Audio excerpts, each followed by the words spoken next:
Bonsoir à tous, bienvenue dans ce mercredi littéraire du 20 avril 2022. On est heureux de recevoir ce soir Monsieur Bnali Hassar qui va nous faire une présentation sur les jeunes Algériens et la mouvance moderniste. Je remercie Dr Maha Chaïb d'avoir organisé cette Zoom conférence.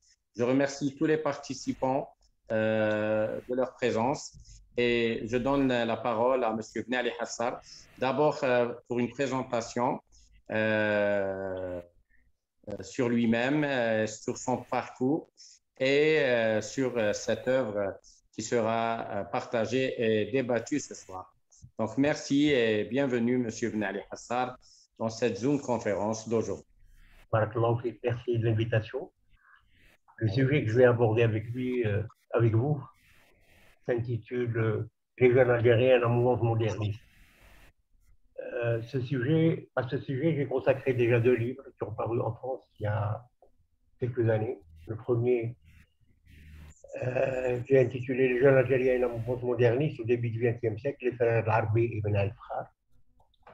Le second, qui a paru il y a 3 ans, Algérie, le rêve moderniste à l'aube du XXe siècle, enjeux politiques et culturels, Paris de la liberté.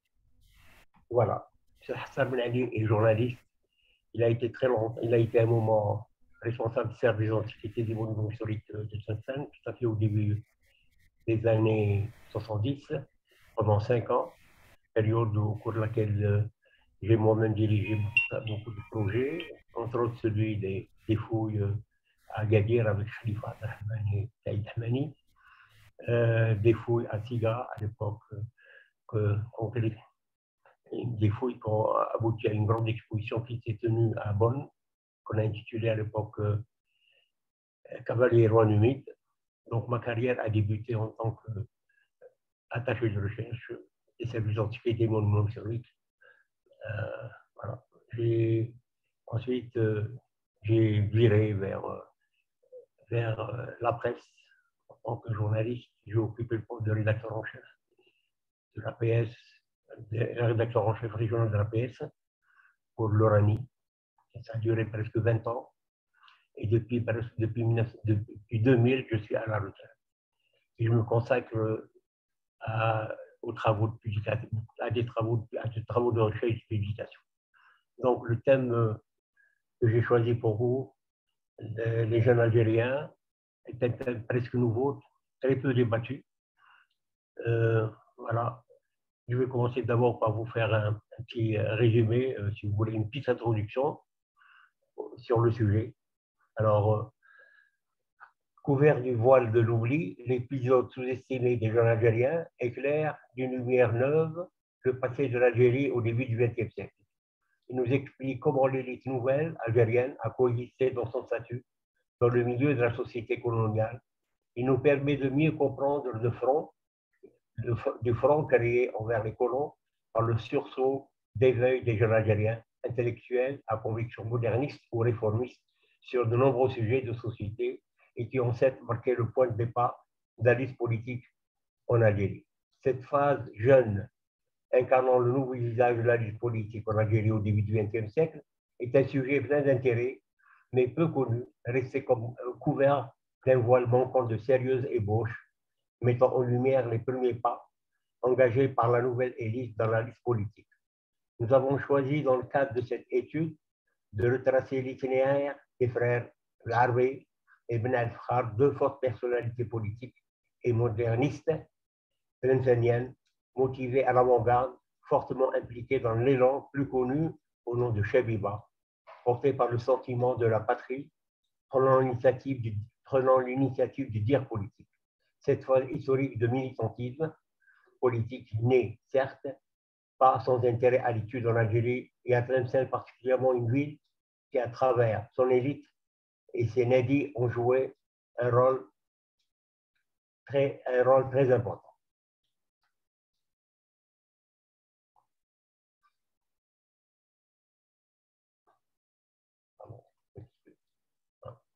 Alors, Alors, l'histoire politique des jeunes, opposée au temps des anciens, est née partout au même moment dans les pays musulmans, dominés par les puissances coloniales, en Tunisie, en Égypte et ailleurs. Le constat est partout à travers le monde musulman sous domination. Il est le fait de la mobilisation des jeunes, et cela sous l'influence de la nouvelle Turquie et du mouvement transnational de la Nahda et du pan-islamisme en réaction à l'expansion coloniale de l'Occident mobilisant. Alors, il a mobilisé l'élite musulmane avec ce vernis hautain de distinction et d'élégance marquant l'éveil. Les jeunes friands d'instruction, sous l'influence de la culture française, étaient favorables à des réformes, bousculant certaines barrières tendant à faire tomber les cloisons dans les esprits et les statu quo. Ils jetaient ainsi les premiers jalons d'une pensée religieuse contemporaine appelant à la cohésion. En 1891, dans une de ses dépositions devant le Sénat français, en présence de Jules Ferry, donc, c'est un homme d'État français opposant à l'Empire, plusieurs fois ministre de l'instruction publique et des beaux-arts. C'est lui qui a fait voter en 1881 la loi ou les lois scolaires rendant l'école gratuite et laïque et obligatoire. Le lettré Si Mohamed Barhal faisait, alors voilà, en 1891, dans une de ses dépositions devant le Sénat français, en présence de Jules Ferry, le lettré Si Mohamed Barhal faisait part, dans son combat politique, de ses appréhensions à l'égard du décolonialisme, mais n'excluait pas la part du feu. La note dominante, disait-il, la note dominante des sentiments du monde civilisé envers l'islam est l'hostilité. Mais ces menées ténébreuses n'auront pas l'effet qu'il attend, et c'est sous le canon de la chrétienté que se fera la renaissance de l'islam, se posant ensuite la question de savoir comment arriver à une entente désirable et nécessaire. À cela, il répond par une action double, en faisant connaître l'islam, son vrai nom, son vrai jour, au monde chrétien, en faisant connaître la civilisation sous son vrai jour au monde musulman. Alors, je reprends. Par une action double, en faisant connaître l'islam sous son vrai jour au monde chrétien, et en faisant connaître la civilisation sous son vrai jour au monde musulman.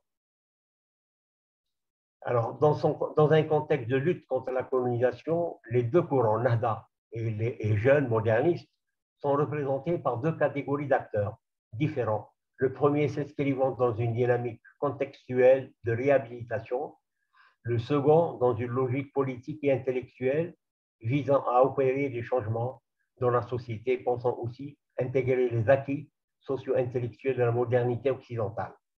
La modernité, avec son pendant technologique, était là, certes, présente dans les aspirations du chef national Émir Abdelkader, bien avant la Nahda, dont le projet était la renaissance de la nation arabe musulmane, arabo-musulmane.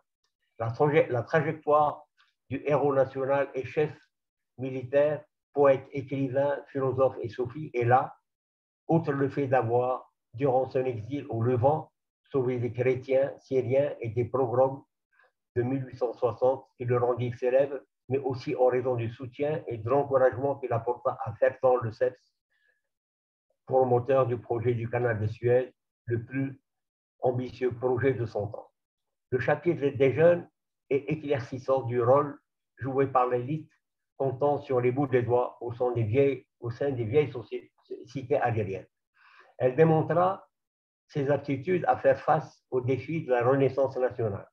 Son courant modéré était en faveur d'une société libre, ouverte et tolérante, tendant vers une modernité progrès, comme horizon naturel à l'évolution, étape de la libération. La génération des jeunes, incarnant le nouveau visage de la lutte politique à l'origine du XXe siècle, est un sujet qui fait partie de l'histoire contemporaine de l'Algérie. Il mérite de ce fait notre lecture. Il est un moment clé à la connaissance du phénomène global de la colonisation et des réactions politiques que cette dernière a engendrées. Nous jugeons à la fois utile et indispensable d'en expliquer les motifs, les choix, les modes d'action politico-culturels d'expression. Ce moment citoyen très symbolique fut ouvert à différents courants de renouveau à travers l'activité et l'orientation des cercles dont le bon esprit a manqué. Plus tard, au parti unique, instauré après l'indépendance de l'Algérie, d'encourager la continuité de l'existence. La politique de non-tolérance des cercles sous différents prétextes eut pour conséquence l'après-indépendance de figer le milieu traditionnel de la société civile. L'entrée en politique de la jeune élite, la nouvelle élite, pendant la colonisation, allait signer l'acte de naissance du courant patriotique d'éveil chez les jeunes algériens, exaltés sous l'effet des progrès réalisés par la Turquie au début du XXe siècle. Ces derniers allaient se rendre de plus en plus visibles dans le paysage social, faisant naître un mode de vie urbain, avec costumes bien sanglés et cravates, du vernis, de l'allure, de la distinction et de l'élégance, rendant fidèlement l'image de ces jeunes, du port distinctif de la coiffe conique en mode ottomanienne, l'image de ces jeunes. Alors, je répète la phrase parce que je l'ai mal lue, sans doute. Ces derniers allaient rendre de plus en plus visibles dans le paysage social, faisant naître un mode de vie urbaine avec costumes bien sanglés et gravates, du vernis, de l'allure, de la distinction et de l'élégance, rendant fidèlement l'image de ces jeunes. Du port distinctif de la coiffe conique en mode ottomanienne, de couleur pourpre, signe de marque distinctive de la classe jeune turque, en signe de sursaut naturel, distinguant les jeunes ayant accompagné Messa Dihaj dans son combat politique. Sans tomber dans les mœurs françaises, ces hommes honoraient ainsi le statut de l'élite in cercle, chaque cercle ayant sa tendance exclusive. Cette modalité d'émancipation spécifiquement algérienne a constitué un repère impliquant de nouveaux modes de vie. Ce moment fut important à la montée de la société civile, tendant à la faire sortir de son indifférence politique. Dans une attitude digne et respectable, leurs affiliés étaient associés à différents courants d'idées et de pensée. Au fait des réalités internationales, ils ont certes beaucoup influencé le jeune Messa Dihaj, dont le destin politique sera de revendiquer très jeune l'indépendance de l'Algérie. Il fut un peu l'âme du mouvement national au devant des forces nationalistes qu'il devait entraîner. La dynamique de la société civile organisée socialement et politiquement dans l'espace au Nadi reflète certes un moment historique bien déterminé qui a commencé à rendre éphémère la puissance historique des Zaouïas, dont le gouvernement général cherchait notamment constamment à maintenir le rassemblement sous contrôle. Les troupes artistiques créées sous l'auspice des cercles vont compter aussi parmi les supports au nationalisme dans sa diptyque clé affirmation, émancipation, employée à rendre les enjeux révolutionnaires de plus en plus sensibles au milieu de la population. La temporalité politique des jeunes immergés dans leur temps a projeté dans l'histoire de notre pays une contre-idéologie avec des concepts très contemporains de changement, d'évolution, de progrès au cœur d'un combat anticolonial. Les jeunes années de la première élite ont été d'une expérience inédite pour l'émancipation à l'algérienne, avec notamment la création dans les vieilles cités urbaines caractéristiques de la police au Maghreb, Tlemcen, Alger, Constantine, des Nadi, entités en modernité où l'on aimait parler et débattre, assimilés souvent à des ateliers de l'élite, polis et cultivés, se substituant aux notables qui vont devoir se battre sur plusieurs fronts en faisant réagir la société. Ces lieux contemporains de sociabilité, de modernité politique et culturelle ont connu une inflorescence entrant dans la dynamique de reprise, cristallisant dans l'action la naissance du nouvel esprit émergent chez la jeune élite libre et de moins en moins tentée par le conservatisme des personnalités religieuses revêtues de la dignité de Fakir, là de leur autocratie occupant le terrain social et dont la vie politique se résumait à la religion. Les ateliers repères, les ateliers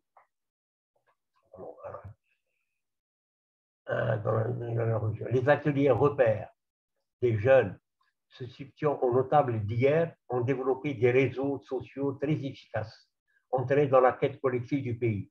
Ils fonctionnaient partout dans le même schéma de renouvellement, c'est judiciaire, dans diverses polarités, s'appropriant des instruments de modernité, voire entre autres, en dehors aussi des lieux, de ces lieux fertiles qui étaient les cercles, l'imprimerie, voilà, s'appropriant des instruments de modernité, voire entre autres,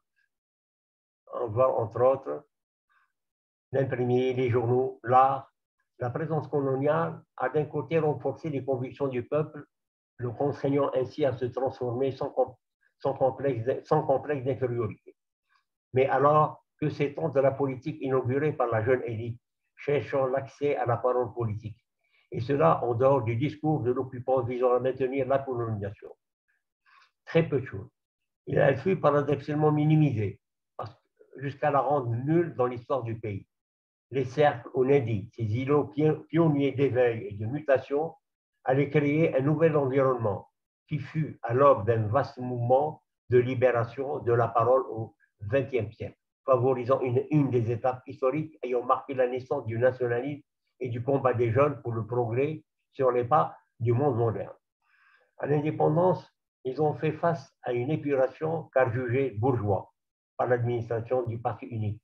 Ils décrochèrent un à un leur fermeture dans une ville en état de fatigue, encore après une longue guerre.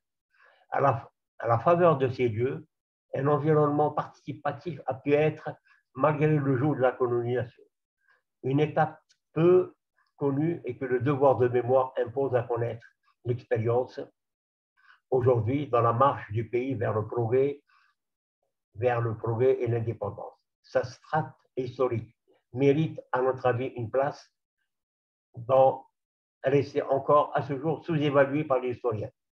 Il n'existe aucun texte d'ampleur sur le sujet.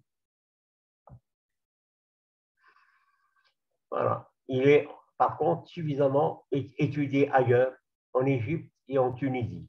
Ce moment est resté comme pris en otage d'une certaine lecture alors qu'il a ouvert un champ de pensée et de mobilisation sur les problèmes majeurs liés au progrès, les libertés et les droits politiques. La situation des habitants était critique économiquement dans les villes, alors que dans les campagnes, sous des changements n'allaient pas que dans l'intérêt des Français, comme soulignait Sidi Ahmed Barha dans sa déposition du 18 juillet 1898. Qu'est-ce qu'il dit? Une fois de plus, le travail de conscience de la propriété semble n'avoir été entrepris que pour procurer gratuitement à l'État plus de terrain possible. Voilà. Ces biens étaient le plus souvent pris sur des terres dites arches et les biehbous dans les villes surtout. Dans un contexte difficile, l'audace des jeunes allait ainsi provoquer une brèche dans l'expression de son courant pacifique, symptomatique des changements des esprits instruits de l'histoire et des révolutions en France. L'élite nouvelle ne trouvera pas mieux que de développer des droits humains, de revendiquer des droits humains vidés de leur sens quand il s'agit d'indigènes, jouant sur les valeurs portées par la France républicaine et la Déclaration des droits de l'homme de 1789, reconnaissant les hommes libres, égaux en droit, fondement de l'ordre politique de l'État de droit dans la France républicaine. Par la force des mots et des idées, ils étaient favorables à un renouvellement de la pensée, poussant jusqu'à entrouvrir plus largement encore la porte sur les questions liées à la modernité sous le rapport du progrès social, économique et scientifique. L'atavisme des jeunes était plus proche du pragmatisme que du passéisme. Il était nourri par la pensée des savoirs de l'islam et de la révolution de 1789 au cœur de la vie politique de la République exemplaire, née de la philosophie des Lumières, déjouant les manœuvres d'une France libérale à deux faces, colonisatrice et civilisatrice.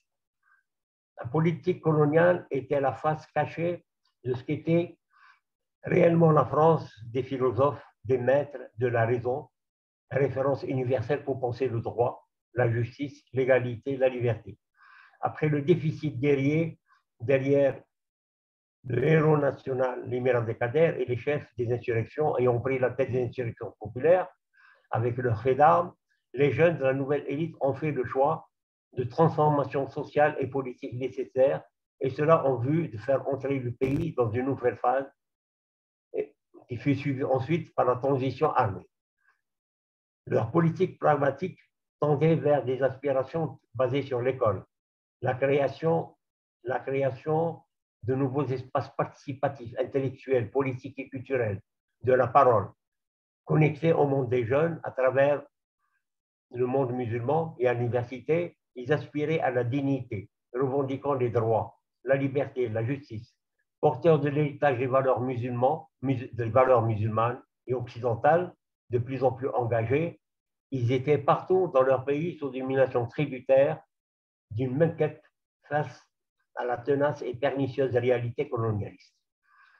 Pour l'élite politique engagée, la modernité était appréhendée comme un concept synonyme de changement, c'est-à-dire de passage d'une forme de société archaïque plongée dans un immobilisme à une autre en adoptant les moyens modernes caractéristiques des sociétés avancées. Le choix de la modernité est ainsi envisagé comme une sorte de réaction contre aussi la fatalité, l'apathie générale. La différence entre le discours des leaders de la Nahda et celui des jeunes musulmans, jeunes algériens, jeunes tunisiens, jeunes égyptiens, était celui d'un choix du modèle occidental, sans reniement des valeurs à l'identité. L'homme politique et intellectuel algérien Si Mohamed Barrahal, l'un des menteurs de ce mouvement, et dont la pensée a énormément influencé les frères Larbé et Ibn Ali Frad, répond avec un mélange d'ouverture et de crispation dans son allocution présentée en 1889 au Congrès des orientalistes de Paris. Occident, oui. Occidentalisation, non. Il croyait au progrès, mais la civilisation occidentale, mais il croyait au progrès, mais pas à la civilisation paternaliste. De quoi l'inquiéter, puisqu'à l'origine, il croyait au progrès, mais pas à la civilisation occidentale paternaliste. Il considérait que l'occidentalisation comme un déracinement qui a pour imaginaire la destruction de toutes les cultures, les croyances, les modes de vie différents. Son projet était alors de faire émerger une modernité endogène, respectueuse des traditions, des valeurs, faisant ressurgir les ressources culturelles nécessaires au redressement des valeurs de la société. Si Mohamed Barrahal exprimait en lui-même l'influence de la pensée de l'émir, qu'il reconnaissait comme un modèle de valeur, de sincérité et de piété. C'est à travers le parcours des deux frères, Larbé et Ibn Ali Frad, ces hommes de dialogue, que nous avons choisi de mieux comprendre ce moment de cette première génération politique des jeunes, à un moment où la colonisation était entrée dans une phase administrative et politique cruciale. L'immixtion des jeunes les plus intégrés eut pour priorité de faire entendre les pulsions de la société. Un tel engagement présuppose une conscience politique qui ne va pas sans éducation historique et civique à la base, héritée du milieu social et culturel. Ibn Ali Frad croyait à la libération de la parole politique par l'écriture. Il invente des mots, aidant à découvrir des problèmes qu'on utilise souvent comme des brocards, comme à titre d'exemple Bniouimi, de la communication du langage de la parole politique, et cela pour dénoncer les suppôts algériens de courtisanerie assidue entre les mains de la colonisation, et pour ébranler certaines certitudes et confronter les préjugés. Il écrit dans le numéro 3 du journal El Misbah, « Cessons de nous appeler Arabes, Berbères, nous sommes tous des Algériens. » L'appellation d'indigènes catégorisait les Algériens installés dans le mépris colonial. Ils étaient ressentis comme une humiliation, une injure, exaltant leur dignité. Dans d'autres articles, Ibn Ali Frad s'attacha à aiguiser les sentiments de fierté et d'appartenance arabe avec des exclamations déchaînées en en-tête. Vive le réveil de la nation arabe, ou encore bravo la jeunesse arabe, qui sont autant d'indicateurs traduisant l'état d'esprit des jeunes. C'est un peu l'esprit national qui renaît. Les deux frères endossèrent souvent dans leurs écrits l'héritage révolutionnaire ainsi que la pensée des philosophes du siècle, des Lumières, en symbolique de l'histoire de la France, des droits et des libertés. Et cela dans le but de mettre en exergue les contradictions, les discriminations, les béances de l'ordre colonial. Le mouvement de l'élite que Jules Ferry baptisait dans ses carnets le Parti des jeunes, est à l'origine des phénomènes sociologiques nouveaux, optant partout en Algérie, au niveau des vieilles cités, Alger, Constantine, Oran, Mascara, Gugel, pour la création d'associations de cercles de journaux tels El Misbah, à Oran, Rachidi, à Gugel, l'Islam, à Annaba, Al-Umma, journal de l'étoile nord-africaine, fondé par Missa Lihal, mais aussi des cercles à l'instar de Tawfiqiya à Alger, Nadi Salah Bey à Constantine, Rachidia à Mascara. En Tunisie, il y a eu au même moment des associations telles Siddiqiya, Khaldounia et la Zaytounia, dont les élites étaient en parfaite connexion d'esprit et d'action avec leurs homologues en Algérie. Cette mobilisation a fait l'objet d'une sorte de mystification de la part des peuples colonisateurs qui voyaient là un péril, une sorte d'épouvantail agité lorsqu'on veut commettre le crime de violer ou d'usurper. Écrit Khalil Khalid, écrivain et journaliste jeune turc du parti Union et Progrès pour la rénovation turque, un engagé anti-impérialiste à la fin, anti-impérialiste de la fin du 19e siècle. À Tlemcen, l'espace emblématique de ce mouvement était le Cercle des jeunes algériens, créé en 1904, officiellement agréé en 1910, après l'administration des sujets français pour en quelque sorte sa naturalisation et de bénéficier d'un statut conforme à la loi aux libertés accordées par la loi française aux associations. Ce cercle affiché dans ses documents officiels, sous son nom en arabe de Nadi Shabiba al-Watani al-Jazair. En Tunisie, c'est les élèves du collège Saddiqi de Tunis qui furent les artisans de ce mouvement de l'élite avec Ben Mustafa Khairallah, Bachir Sfar, Ali Bachemba, tous membres de la Khedounia, fondée en 1893 par les jeunes Tunisiens acquis aux idées modernes et se proposant de répandre la connaissance scientifique et pratique dans les milieux de la culture arabe parmi les étudiants de la grande mosquée Zetouna, dont l'enseignement était jugé archaïsant, scolastique et purement religieux, écrit Hafsia Nezli dans son livre Les premiers modernistes tunisiens, publié en 2007 à Tunis. Le protagoniste moderniste algérien Ben El Fakhar, qui avait commencé une carrière d'homme de lettres, puis enfin de juriste, incarnait l'image des grandes écoles. Il en sera, en son temps, le juriste et intellectuel algérien et arabe le plus diplômé sorti de la faculté de France. En 1900, profitant de son séjour à Lyon, il s'inscrit dans la faculté de droit. C'est alors le début de ses longues études à la faculté de droit qui s'achèvèrent 10 années plus tard avec le titre de doctorant en droit avec mention en sciences politiques et économie. Il sera l'auteur de 2 thèses, la première portant en 1908 sur l'usure en droit musulman et ses conséquences pratiques. Enfin, de doctorant en droit avec mention en sciences juridiques et politiques en 1910. La seconde, en 1910, ayant pour thème la commande al-Qirat. Dans sa première thèse, remarquez, il est aussi dans sa première thèse, il est aussi dans la réflexion sur les problèmes d'évolution du monde musulman.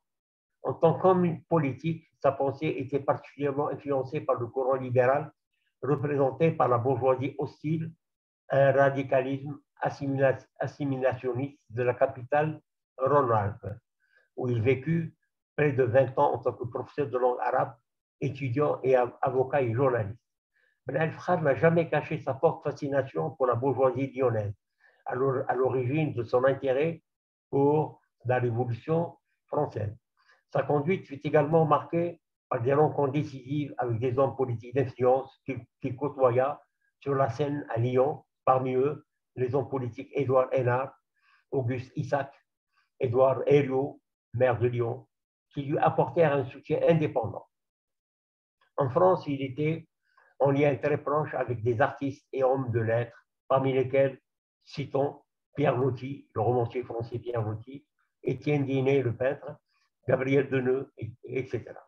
Sa chronique de vie dans la capitale Rhône-Alpes est celle aussi d'un véritable dandy, avec son image de gentleman, élégant, avec son habit traditionnel, n'abdiquant point de son algérianité. C'est le loft lyonnais, bourgeois libéral, qui a donné sens à son inspiration politique, note l'historien Gilbert Meignet, dont la mère lyonnaise d'origine gardait fort intact le souvenir de cet homme atypique, avec son habit traditionnel, sa finesse d'expression, roulant les airs et qui donnait tant de charme à sa conversation, occupant la scène des hommes les plus en vie de la cité des soirées. C'est en France qu'il fit des rencontres décisives avec les leaders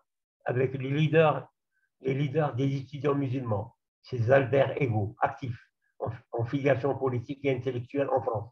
Parmi eux, l'avocat et nationaliste égyptien Mustafa Kamil Pacha, fondateur du Hizb al-Watani al-Misri, Abdelaziz Chouch, Omar Lutfi Bey, les juristes tunisiens Mohamed Bachemba et son frère Ali, Abdeljiz Zaouch, Mohamed Iqbal, qui est un Indo-Pakistanais, fondateur du Pakistan, y apportant le langage des droits universels et la modernité, dont les chemins se sont croisés pour la plupart en Europe.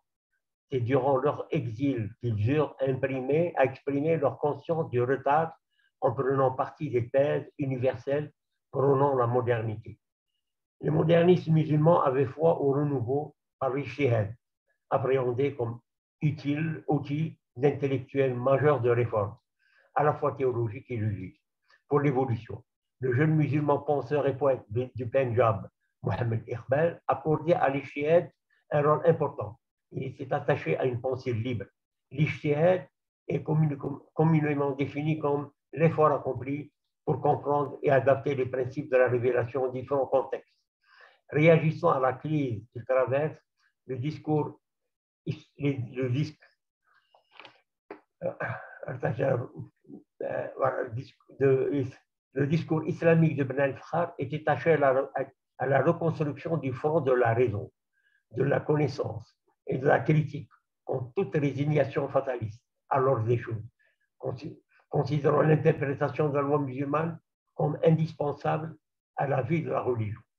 Face à l'impératif d'une mutation, il faut considérait-il, opérer le changement nécessaire à la fois dans les conceptions religieuses, souvent dépassées, voire à la production, le travail et la richesse. Le débat sur les fuqaha n'est pas imbibé. Le discours des modernistes sortait de ce fait du cadre de cette incantation de l'idéologie des leaders du mouvement de la réforme regardant du côté de l'Orient et qui amorça plus tard le réveil de la salafia. L'islam matinal des jeunes musulmans modernistes est aux antipodes de la soumission aveugle aux anciens, avec un rationnel propre en matière d'éthique, d'orgueil de l'islam. Avec un orgueil propre en matière d'éthique, d'orgueil zen, était pour cette génération celui de la science, à la lecture de nombreux versets du Coran. À Lyon, où il tenait chaire de langue arabe auprès de la Chambre de commerce, Ben al-Fakhar est très proche des lois Hénard, banquier, ancien député du Rhône, républicain foncièrement acquis aux idées politiques libérales, tourné vers le monde économique et fortement opposé à la politique de l'assimilation, outil démagogique de propagande coloniale, de l'historien politique français Georges Picot, de son ami dévoué Édouard Herriot, maire de Lyon, puis ministre dans de nombreux gouvernements de la Troisième République. La pensée politique de Ben al-Fakhar se révélera profondément sous l'influence des idées libérales d'Édouard Hénard, banquier, lyonnais et homme politique connu comme également un grand mécène et amateur d'œuvres d'art. La nomination de Ben al-Fakhar à l'enseignement de l'arabe à Lyon fut appuyée par le directeur de la médresse d'Alger, le lyonnais Gaëtan Delphin. Le journal parisien Le Figaro, de 1902, informait ses lecteurs de la création d'une chaire d'arabe où a été appelé un jeune Algérien de Tlemcen très instruit, Notsi. Ces leçons allaient en effet consacrer le début de l'enseignement de la langue arabe à Lyon. Avec son après et sa fierté, Ben Ali Frère incarnait à Lyon la haute élégance citadine algérienne. C'est sous l'influence du milieu lyonnais que Ben Ali Frère fit, sur le champ de la lutte, évoluer les idées politiques, économiques, mais aussi religieuses, à mi-chemin entre l'islam rationnel et l'Occident laïque. Cette posture réfléchie de libéralisme, au sens classique du terme, n'a pas fait taire les critiques. Dans la ville alpine, le jeune juriste va affiner des contours de sa pensée libérale en étant proche du gosse d'Auguste Isaac, homme d'affaires et homme politique qui succéda à Édouard Herrard à la présidence de la Chambre de commerce. Ces derniers étaient tous deux favorables à une politique d'association. Il était loin du radicalisme assimilationniste, qui n'est en fait qu'une parodie politique utilisée comme instrument de domination coloniale, prônée aussi par les indigénophiles d'Algérie, dont le Saint-Simonien guyanais, journaliste et interprète pour l'armée coloniale d'Alger, Ismaël Urbain, converti à l'islam en Égypte.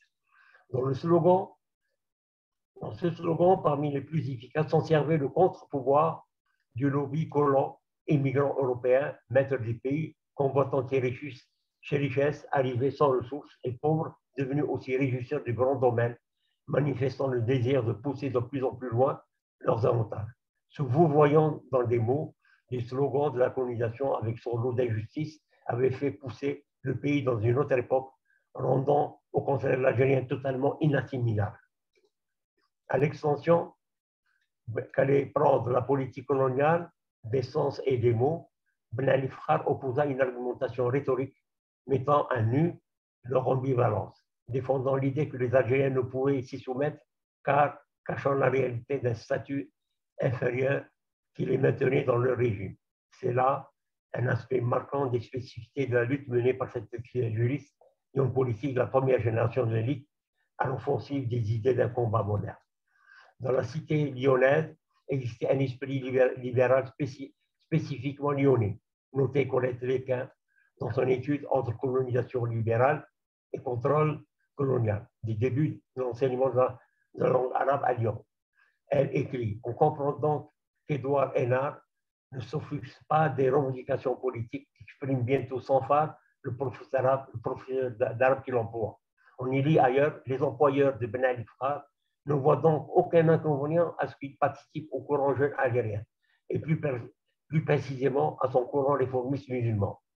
Avant-gardiste de formation d'élite, membre de la Société d'économie politique et sociale de Lyon, professeur avec les insignes d'officier d'académie, il partageait des idées évolutionnistes, stimulant l'opinion publique à travers des colonnes de revues, de conférences ou lors des congrès. À Lyon, lieu de gestation de son ambition politique, il sera gagné à l'esprit de sa bourgeoisie libérale, rêvant d'un contrat social visant l'émancipation sous des références sécularisées et laïques, intellectuel aux premières lignes du combat des jeunes pour le renouveau arabo-musulman et considérer l'assimilation se fixant sur les différents sens du mot, peut-on lire dans son œuvre, comme un leurre, l'assimilation comme un leurre, une subtilité idéologique coloniale plutôt qu'une exception républicaine.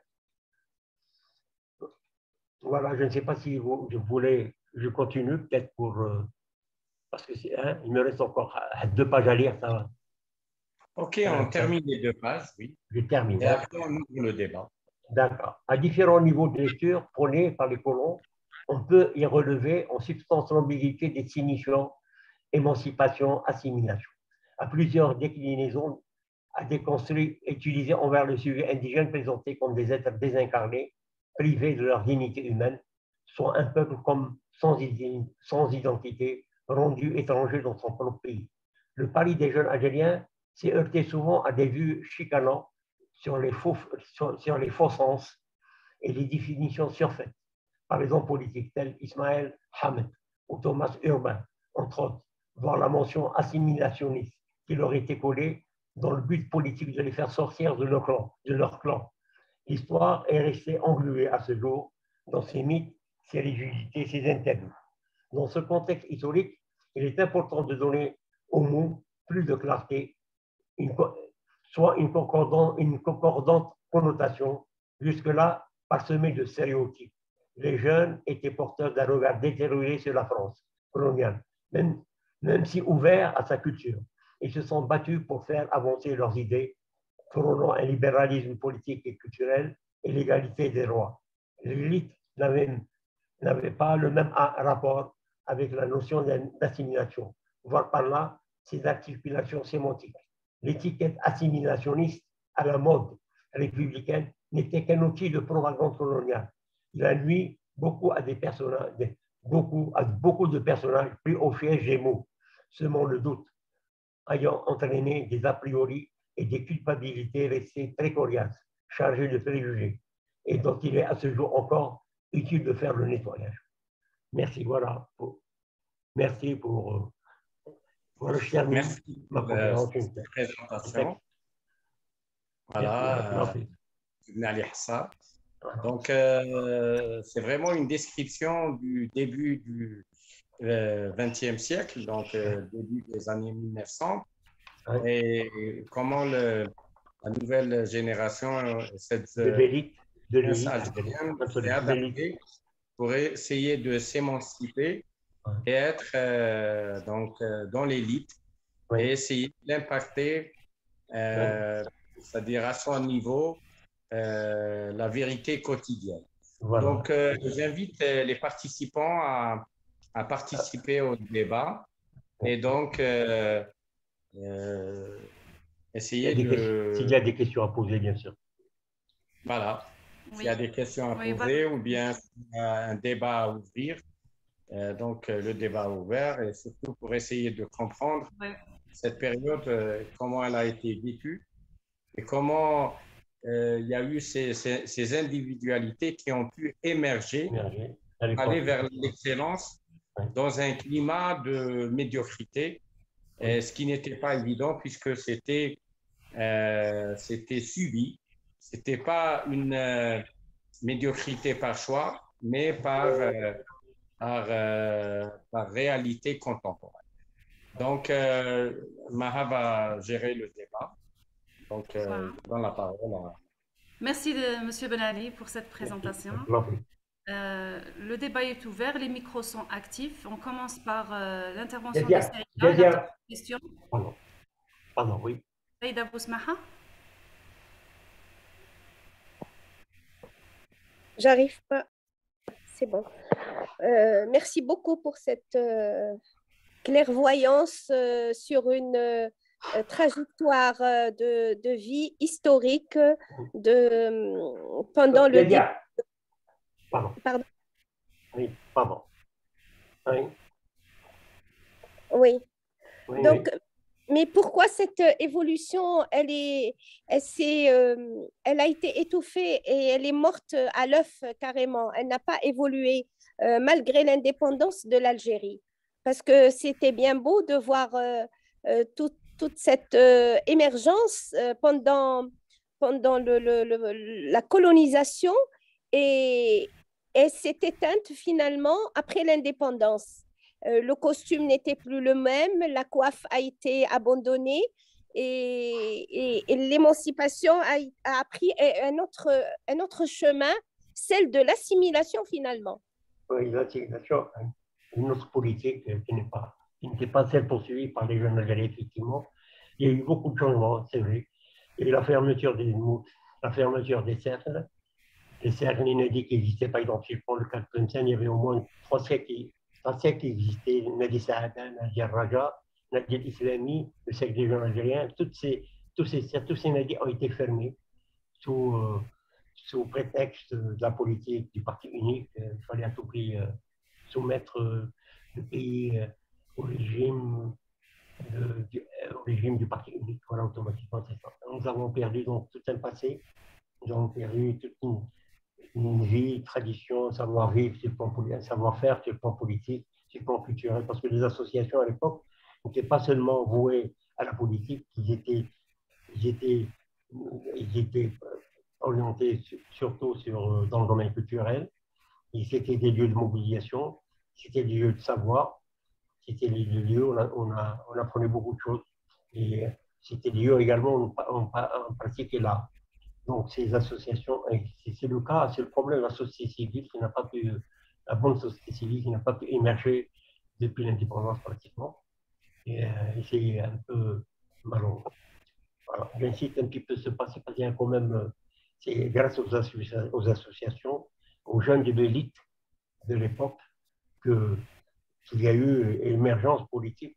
Mais Salih Hadj n'est pas un produit spontané, il est né un petit peu dans ce milieu des associations. Lui-même fréquentait l'association Jeunesse musulmane, qui était dirigée par Mohamed, dans le président d'honneur était le président Mohamed Barhan, et le président était le connu, le grand intellectuel Abdelkader Mohamed, membre fondateur de l'UDMA avec Wahid Abbasi.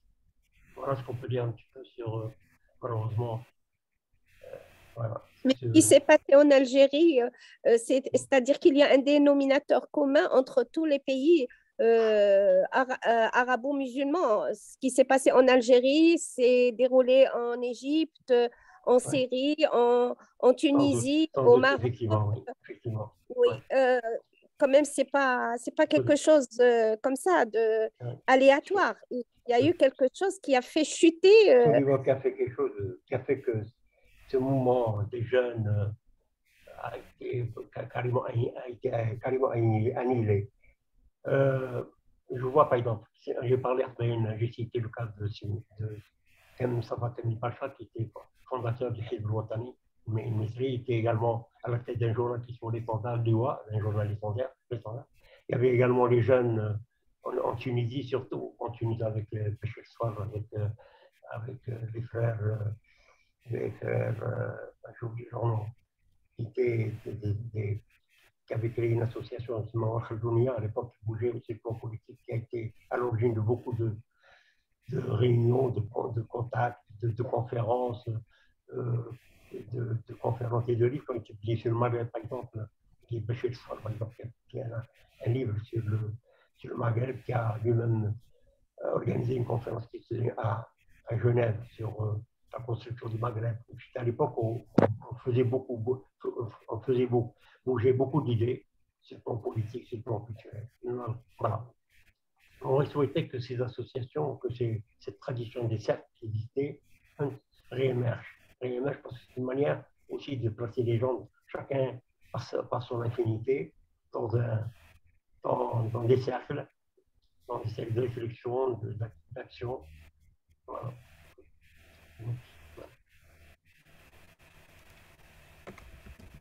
C'est vraiment dommage. Merci. Merci beaucoup.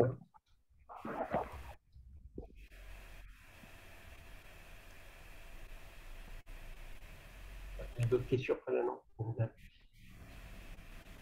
Est-ce qu'il y a d'autres questions, les amis? Soria.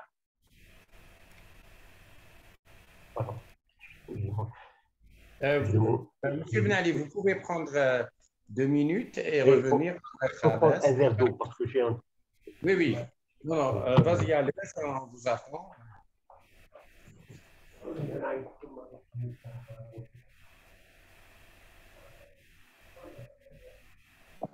On a le cercle VIP, vidéoconférence. Qu'est-ce que vous pensez de tout ça?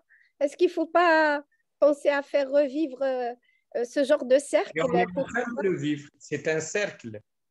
Parce que le principe de la réussite, c'est que ce soit un cercle de pensée avec un groupe conscient pour éviter ce qu'on appelle la dilution dans la masse.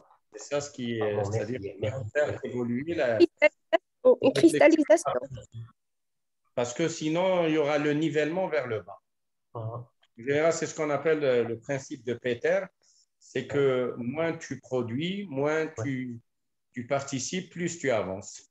Absolument. Moins tu produis, moins tu participes, plus tu avances. Oui, c'est le principe de Peter. C'est le principe du nivellement vers le bas. Quand une société... nivellement vers le bas, oui, le Peter Pan. Vers le bas, oui. Quand une société est en déperdition, la promotion se fait par le fait d'annihiler toute action. Et ça s'appelle, c'est connu en sciences politiques internationales, ça s'appelle le principe de Peter. P-E-T-E. C'est un monsieur qui a énoncé ceci. Il y a un bon livre en anglais et en français qui s'appelle le principe de Peter, qui permet de comprendre notre société contemporaine. C'est finalement devrait ramener dans sa librairie. Le principe de Peter. Est-ce qu'il existe le livre? Tariq? Tariq, le livre Principe de Peter, est-ce que tu l'as dans la librairie? Non, malheureusement, non. Mais c'était un best-seller. Bon, je l'avais lu, mon père l'avait, mais je ne sais pas où le retrouver parce qu'il a tellement de cajots et de tonnes de livres. Donc, il y a le docteur Berly, il y a le syndrome de Peter Pan. Oui, là, c'est une autre chose.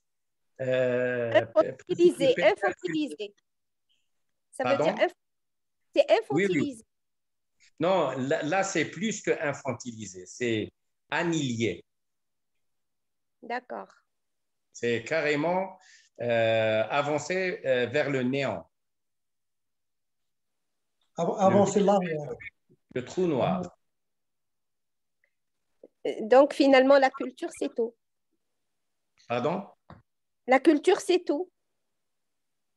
C'est-à-dire, la culture, c'est tout.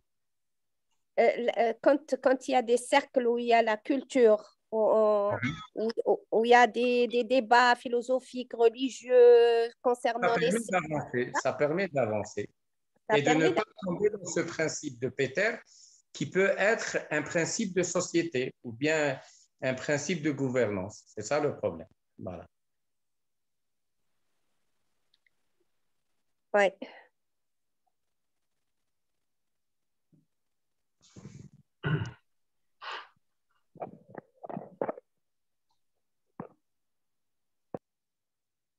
Voilà.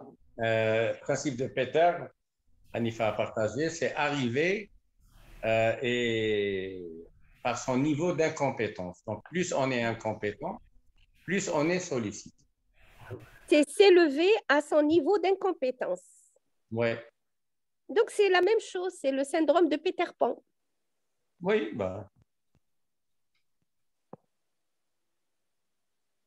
d'autres questions?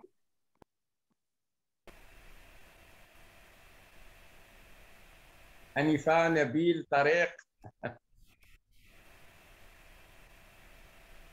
Je n'ai pas lu le livre, donc je ne peux pas poser tellement de questions parce que je n'ai pas eu le livre. Par rapport à une période, personne ne l'a lu parce qu'il a été... C'est une période qu'on n'a pas beaucoup connue. Il nous a fait une lecture résumée. Et à partir de là, on essaie de débattre une époque, une période, une pensée. En fait, c'est une période qu'on ne connaît pas très bien parce que elle n'a pas été... On ne la connaît pas très bien, cette période des jeunes Algériens. Enfin, moi, c'était la première fois que je lisais. Mais moi, je pense que c'est un peu, si on veut, à l'origine de la naissance du sentiment nationaliste. Moi, je pense qu'ils ont été... c'est ça, enfin, c'est ce qui en découle, en fait. Oui. Leur action, ça a mené ensuite le réveil nationaliste. Parce que c'était très difficile de se soulever et d'émettre des opinions de ce temps-là. Donc, je pense qu'ils avaient beaucoup de courage, en fait. Absolument.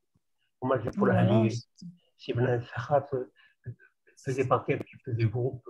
Le micro, M. Ben Ali, essaye de rapprocher le micro. Comme ça va? Ça va? Oui. Voilà, puis un petit paragraphe si vous voulez. Je vous le lis, il résume pratiquement tout ce que j'ai lu. Si vous acceptez, je peux vous le lire en indiqué. C'est un petit résumé. Alors, la tentative politique de l'élite issue de l'appareil intellectuel de formation de la France coloniale, parce qu'ils sont tous, pour la plupart, Herbel, Bachemba, Safa Kamil Pacha, les Égyptiens étaient formés tous à l'école française à l'époque. C'est des pays qui étaient colonisés, mais qui ont fait, eux, en tant que jeunes, ils ont fait le choix d'aller en France pour étudier. La tentative politique de l'élite issue de l'appareil intellectuel de formation de la France coloniale, parce que pour la plupart, ils étaient formés à a commencé à développer un large pan de pensée algérienne moderne en cohérence avec l'identité. Cet idéal était surtout envisagé dans le but d'apporter des solutions aux problèmes de progrès et d'évolution, alternatifs à la libération du pays. La modernité n'était pas seulement la Renaissance proclamée par les auteurs de la Nada, intellectuels, ayant acquis pour la plupart leur expérience en Europe, dont notamment Mohamed Abdou. Deux trajectoires différentes, mais engagées tous les deux contre les facteurs d'inertie, plaidant en faveur de la réhabilitation des héritages culturels, d'une modernité endogène contre le traditionnalisme socio-religieux figé sur le passé. Ben al-Fkhar a fait partie de la pléiade des grandes personnalités politiques de l'avant-gardisme moderniste de l'existence, qui ont émergé au début du XXe siècle, déclinés sous le nom de jeunes musulmans, politisés et engagés dans la voie du renouveau, et qui s'est cristallisé à travers le monde musulman sous domination coloniale britannique et française. Parmi les figures de proue de cette élite instruite à l'école de la France impériale, nous citerons entre autres ses alter-ego iconographiques sur la même ligne politique et la même trajectoire de formation en Europe où ils développèrent leurs idées. Alors nous avons l'Indo-Pakistanais Mohamed Iqbal, c'est le fondateur de la partie du Pakistan, le publiciste et homme politique, fondateur du mouvement du Parti national égyptien, Wafd Mustafa Kemal Pacha, le juriste et homme politique tunisien, Mohamed Bachemba, auteur d'un mémoire sous le titre Le peuple algéro-tunisien et la France, en 1918, Genève, fondateur du comité algéro-tunisien pour la libération du Maghreb arabe, que la revue Maghreb, ainsi que la revue Maghreb qui a remplacé le Tunisien, interdit.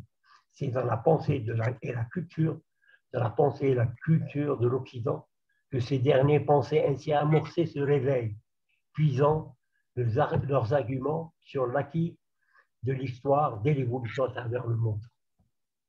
Voilà, ça résume un petit peu l'itinéraire de ces grands hommes qui ont servi la pensée moderniste musulmane et arabe.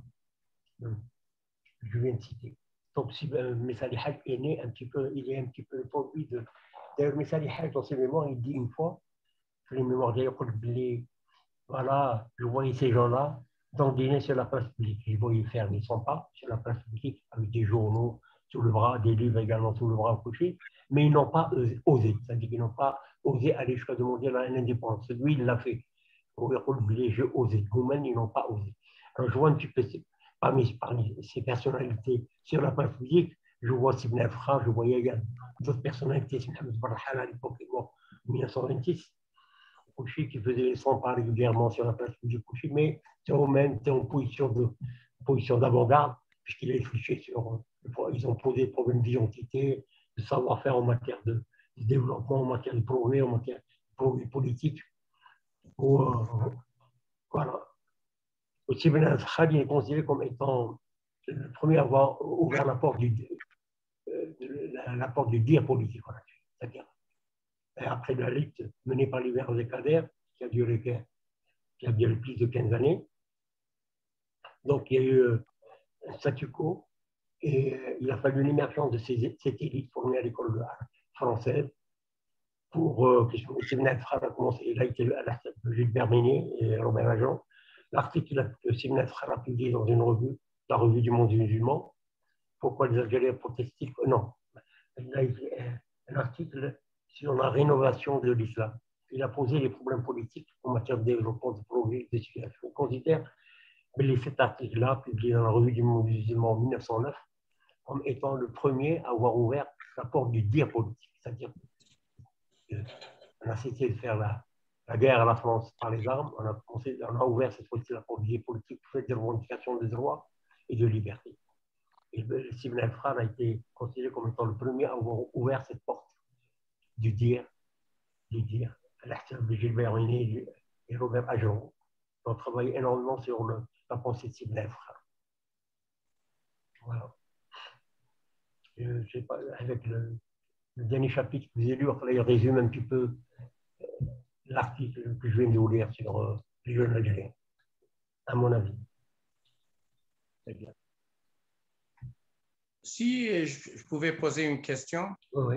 Les jeunes Algériens et le mouvement de modernité, 1922-2022, quelle différence? Mais comment? 1922, puisque vous avez parlé de cette période. 1922. 2022, c'est-à-dire aujourd'hui. Ah, ouais, la différence à un siècle d'intervalle. Oui. Si on devait faire une comparaison à un siècle d'intervalle, c'est-à-dire quelle est la place de la modernité actuellement chez les jeunes Algériens. Voilà, donc la modernité, en fait, la modernité, c'est un choix de progrès, un choix de développement, de progrès, de civilisation. C'est un choix de Est-ce qu'il la modernité, actuellement? C'est ça la question. La démarche a été un petit peu perturbée à un moment par les forces rétrogrades, à mon avis, qui ont fait bouger un petit peu, qui ont tiré le pays vers le bas. Ils n'ont pas. Et il y a également la politique du parti unique qui a un petit peu bloqué l'initiative, qui a fait que les jeunes n'avaient pas suffisamment de liberté pour pouvoir poser des problèmes de fond et faire avancer le pays sur le plan du développement et du progrès.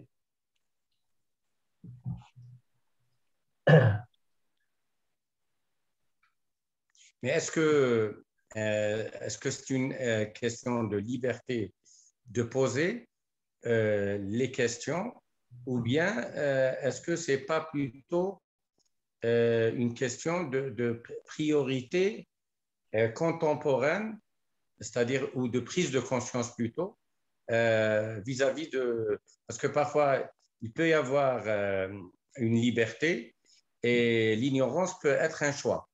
Voilà. C'est ça le problème. Voilà, donc, c'est vrai. En fait, sur le plan du progrès, sur le plan du progrès, on aurait pu peut-être faire un peu plus. Mais si on avait conservé un petit peu l'élan manifesté tout à fait au début du siècle par les jeunes, l'esprit d'ouverture au coucher. Mais la pensée, je crois qu'elle a été parasitée à un moment par les forces, certaines forces rétrogrades, ou la situation avait une situation d'inculture qui a fait que le pays n'a pas avancé. Mais moi, je pense que c'est plus un problème politique.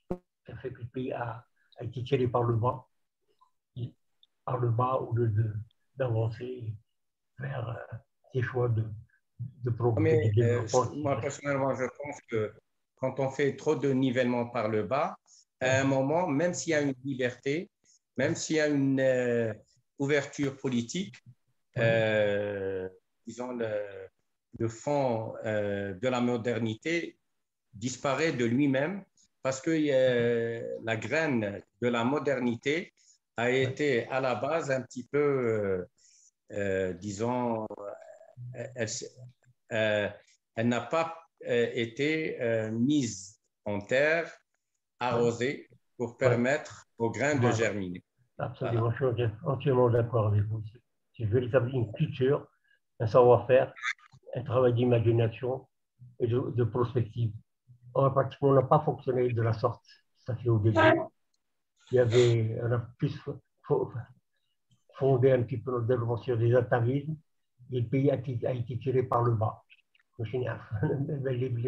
On a beaucoup, c'est-à-dire, si on compare l'élan, si on analyse un petit peu l'élan de ces jeunes à l'époque, des jeunes qui manifestaient tant de chaleur ou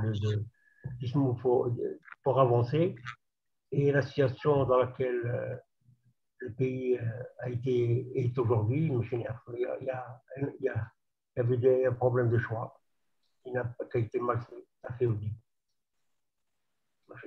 Et quelles seraient les bases et les éléments de la relance d'une mouvance vers la modernité, quelque part, sans faire état des lieux actuels, mais si on est sur une projection de 11 ans, quels seraient les éléments pour permettre un élan et une émergence vers la modernité? Voilà, Disons 2023. ça, il y a tout un travail, machin. Il faut des penseurs également qui doivent agir sur tout. Il y a un esprit de liberté. Il y a un travail scientifique qui doit être fait, par les universités, par les cercles de réflexion qui sont actuellement presque bâillonnés. À mon avis, machine, je ne pense pas que ce soit un système qu'il faut peut-être changer totalement. Je ne sais pas politique. Voilà. Ou bien un changement des mentalités. Des mentalités, effectivement, un changement de mentalité. J'ai voulu choisir. Voilà. C'est-à-dire choisir l'élan ou la médiocrité. Voilà, il y a un choix entre les deux à faire. C'est ça, c'est-à-dire à un moment, la société doit faire un choix, soit aller vers l'élan, soit rester dans la médiocrité. Et dans les deux cas, c'est un choix conscient, je pense. Dans les cas, là, je me prépare à publier donc un livre sur le jeune algérianisme moderniste. On va dire dans une partie ce que j'ai lu maintenant, c'est une partie du livre. Je m'apprête à publier. Elle n'était pas disponible au niveau de la librairie. Sur la modernité. Le livre a été publié en France en 2015. Il a été publié aux éditions Presse Académique de France. Il est introuvable sur le marché. Il a été bien vendu en France. وهذا الآخر bien avant lui, les jeunes Algériens de la mouvance moderniste. J'ai mon livre également, là où il y a des photos illustrant le passage à les jeunes Algériens en Algérie de manière générale, à Smito, Tlemcen Flor Village, je ne sais pas si vous l'avez vu, il est en vente sur le marché national. Il est disponible à la librairie. Ah, très bien. Ça s'appelle comment?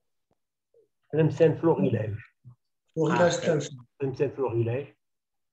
وهذا le tout dernier, celui qui a apparu il y a à peine 2 ans, Zaghi, où je raconte un petit peu la vie des cercles à l'époque, comment c'était organisé, le jeu avec des chapitres consacrés au jeu d'une société pré-démocratique à l'époque.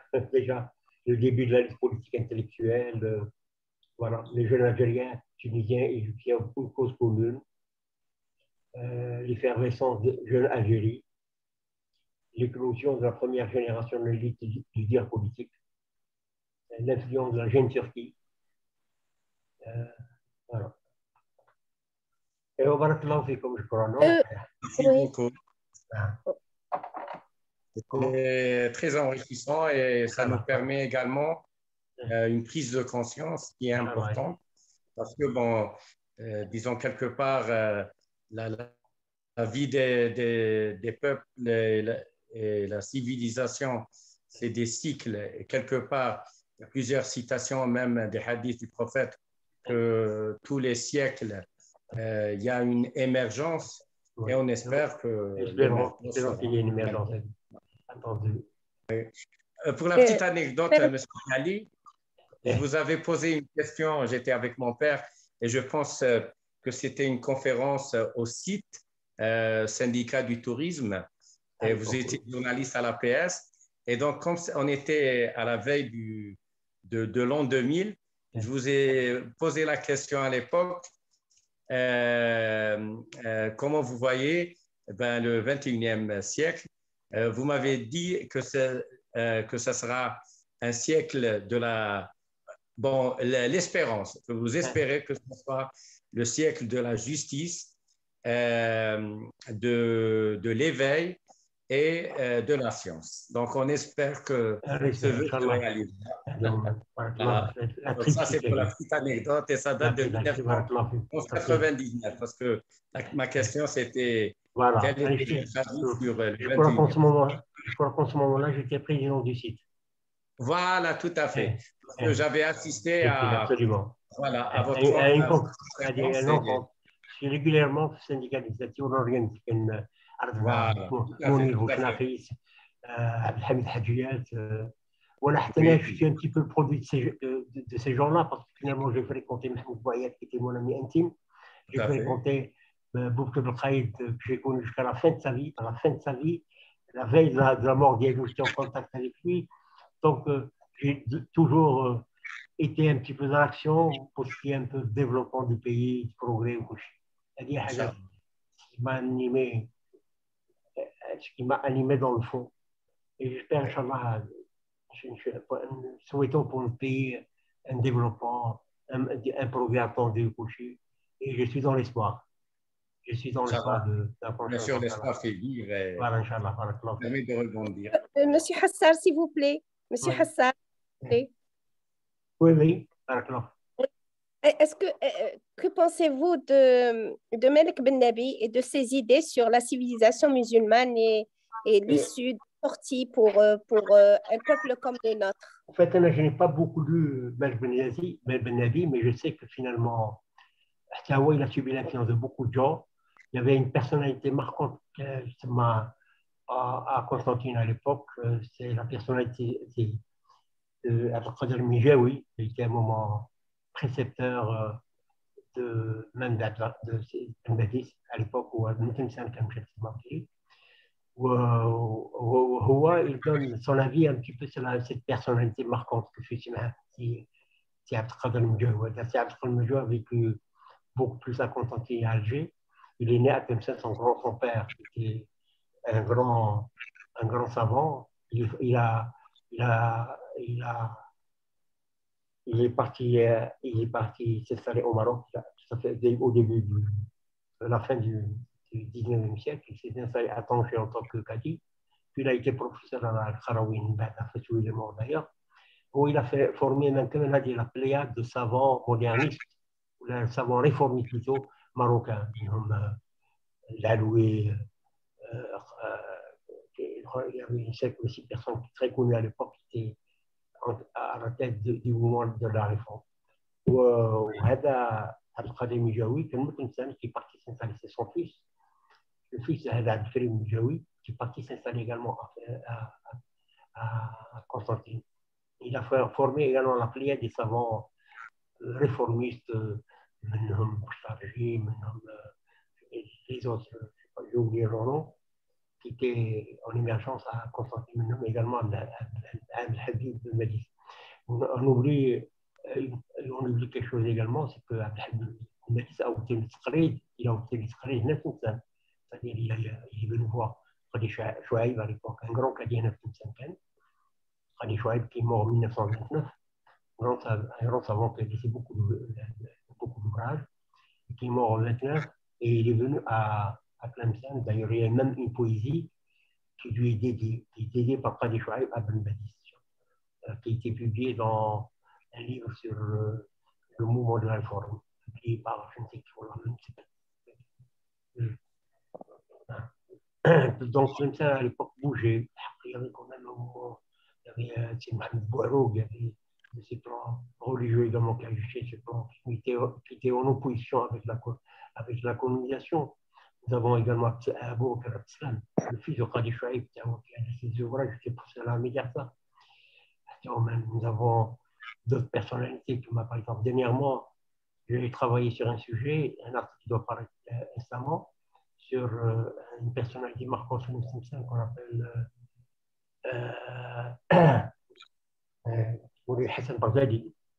Moulay Hassan Baghdadi, qui fut un moment le secrétaire particulier d'Abdelkarim Khattabi. Et le ministre des Affaires étrangères d'Abdelkarim Khattabi était un Tlemcenien, un ministre brillant, semble-t-il, à l'époque, un historien français. Je crois qu'il maîtrisait beaucoup de langues à l'époque. C'était un homme très courageux. Qui était ministre des Affaires étrangères de la République égyptienne. Donc, Tlemcen bouge, ça du quotidien, quand on parle de Moussa Haj la plupart du temps. Moussa Haj n'est pas né de néant. Il y avait un milieu qui était bien actif, très actif. Il y avait des cercles, il y avait des chaînes. Déjà du temps de Moussa Haj, il y avait 3 ou 4 cercles, il y avait des clubs de football dont il appartenait au roi. Voilà, donc Moussa Haj a subi l'influence. Moussa Haj n'est pas parti en France pour être sensibilisé aux problèmes de nationalisme et d'indépendance. Déjà au début, il était parti comme imprégné un peu par cette notion de liberté, cette notion d'indépendance. Voilà. Voilà le livre que je prépare justement traite un petit peu de ce sujet. Je vais un petit peu plus loin que Ibn al-Farab et je traite un petit peu de tout ce quand fait bouger un petit peu la vie politique, intellectuelle argentine sur les années entre 1900 et 1930. Voilà. Merci. Merci. Merci beaucoup. Merci. Oui. Et voilà, donc, le mot de la fin. Et pour l'invitation que vous m'avez faite. Voilà, je vous donne c'est une très bonne initiative. C'est une très bonne initiative que vous venez de prendre, d'organiser de temps en temps des rencontres.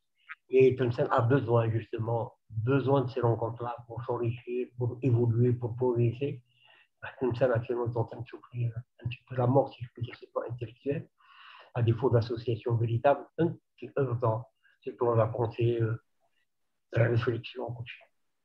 Et c'est une bonne chose, en tout cas, c'est une bonne initiative. Vous êtes continué à faire un petit peu de votre père. J'ai connu Stéphane Barley, qui était mon ami intime, pour les Beaux-Arts à l'époque, un directeur général, un directeur des Beaux-Arts. C'est lui qui m'a recruté en tant que responsable des antiquités à l'époque. 1900, ça fait au début 1970. Barley, qui était un ami intime. La dernière fois avant qu'il parte, il était venu à l'hôtel Zénith. Il est venu me voir chez moi à la maison. Il était accompagné par le professeur de médecine Navaji. Je ne sais pas si vous connaissez. Il m'a fait la surprise. très mal barouché. فارك ماشي جبات خليني ماشي جبات l'hôtel Zénith. Je me respecte.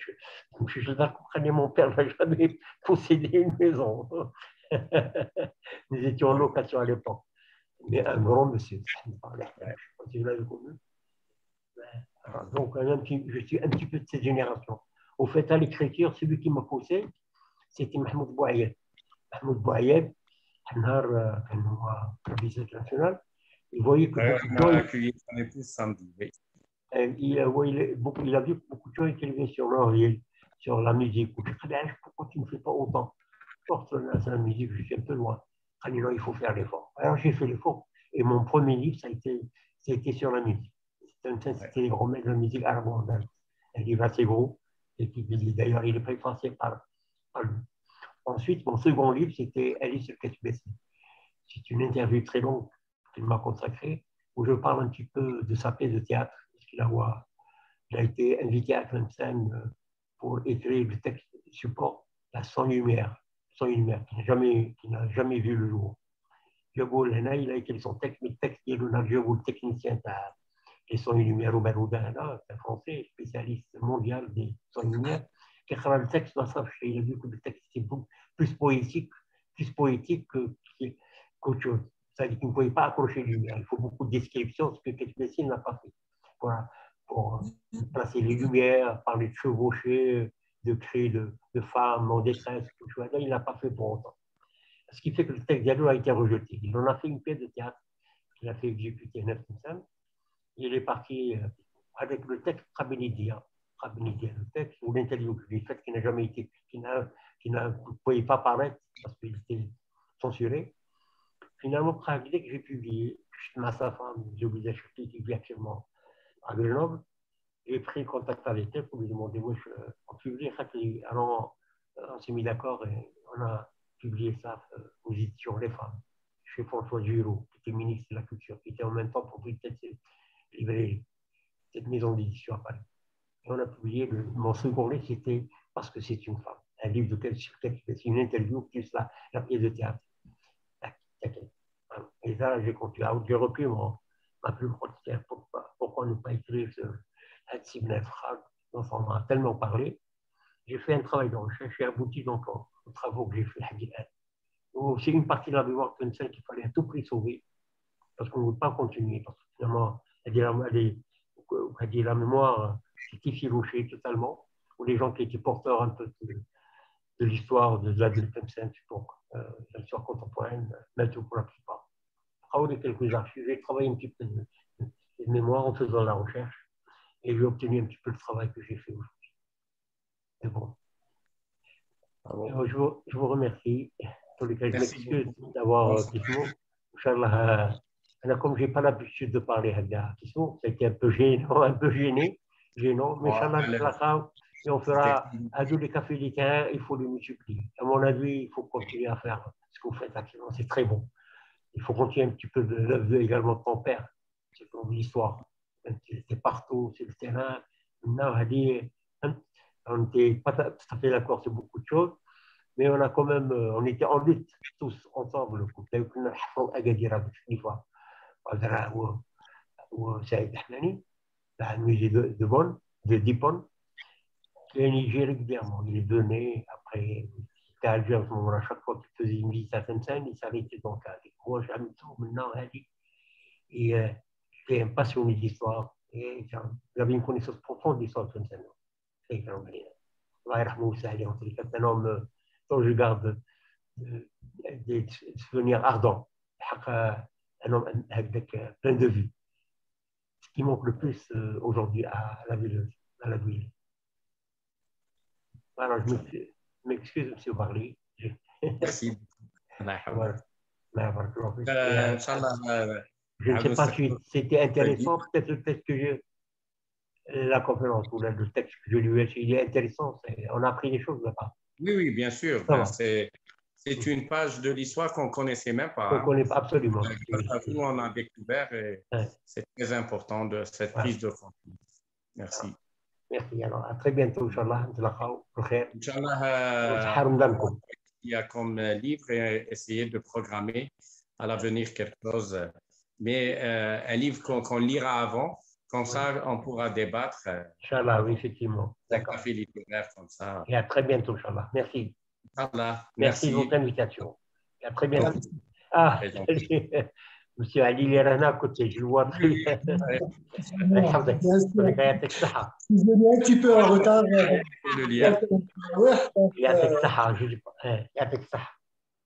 Merci. À très bientôt. Merci. Bonne soirée. Au revoir. Merci.